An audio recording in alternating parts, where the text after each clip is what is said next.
Imagine you're a German commander. It's 1944, France. You've been watching enemy movements for days, tanks gathering in the tree line, radio signals crackling through the night, the low mechanical thunder of an entire division getting ready to move. You make your decision, you reposition your forces, you react.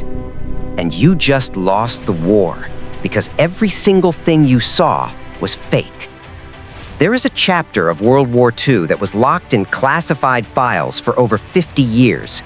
A story so strange, so quietly audacious, that when it finally came to light, historians barely knew what to do with it. It's the story of 1,100 men. No heavy weapons, no artillery, no real backup. Just rubber, sound, and the most elaborate lie in military history. They were officially called the 23rd Headquarters Special Troops, but history remembers them differently. The Ghost Army. And they weren't soldiers in the traditional sense. They were artists. The US military made a decision in 1944 that still feels almost impossible to believe.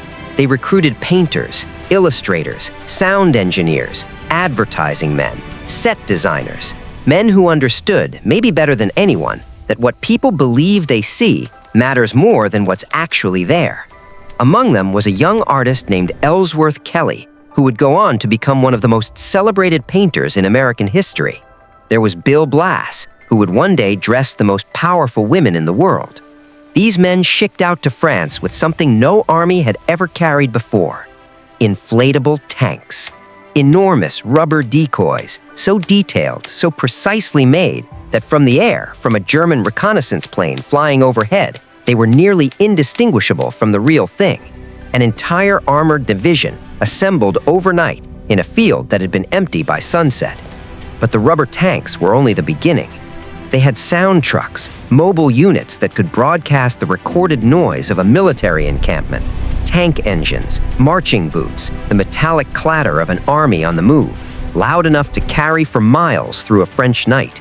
They tested everything obsessively, drove to the edge of the broadcast zone, listened, refined, made the illusion breathe. And then there were the radio operators. Every military radio man has what's called a fist, a rhythm to how they tap Morse code, as unique as a fingerprint. When the Ghost Army replaced a real unit, their operators had to impersonate the real ones, study their rhythms, become them, so that any German listening would hear the same voice they'd always heard, saying exactly what they expected. They didn't just fool the eye, they fooled the ear, the mind, the whole architecture of enemy intelligence. And then, quietly, terrifyingly, small teams would walk into nearby towns, into bars and cafes. They'd wear the shoulder patches of the units they were pretending to be, drop hints loudly enough to be overheard, become the soldiers they were mimicking, in public, in real time, in a war where a single mistake meant death. Here's what I can't stop thinking about. In many of these operations, the Ghost Army was positioned between Allied forces and the German front lines, with almost nothing protecting them. If the deception cracked, if a German patrol pushed too hard, 1,100 artists would face the full weight of an armored advance. They were not equipped to fight, they were equipped to pretend.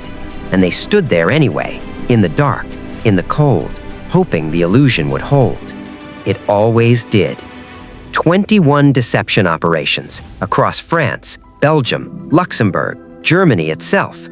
Military historians estimate the Ghost Army's work saved tens of thousands of Allied lives, maybe more, because every time a real unit needed to move, to reposition, to strike somewhere unexpected, the 23rd stepped in and filled the silence with ghosts. Their most critical moment came in the final push of the war, as Allied forces prepared to cross the Rhine River, the last great barrier before Germany's heart.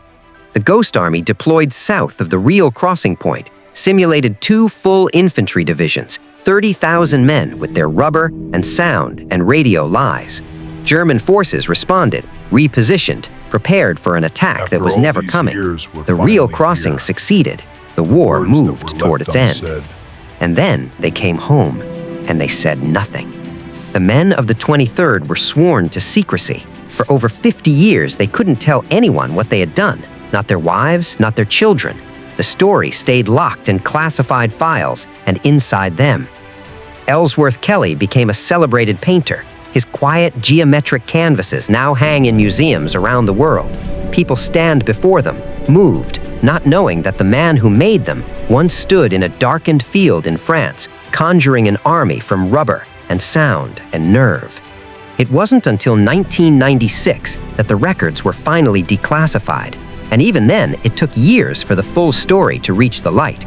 Some of the men, finally able to speak, wept, not from the weight of trauma, though surely there was that too, but from something simpler and more human, the need to be known.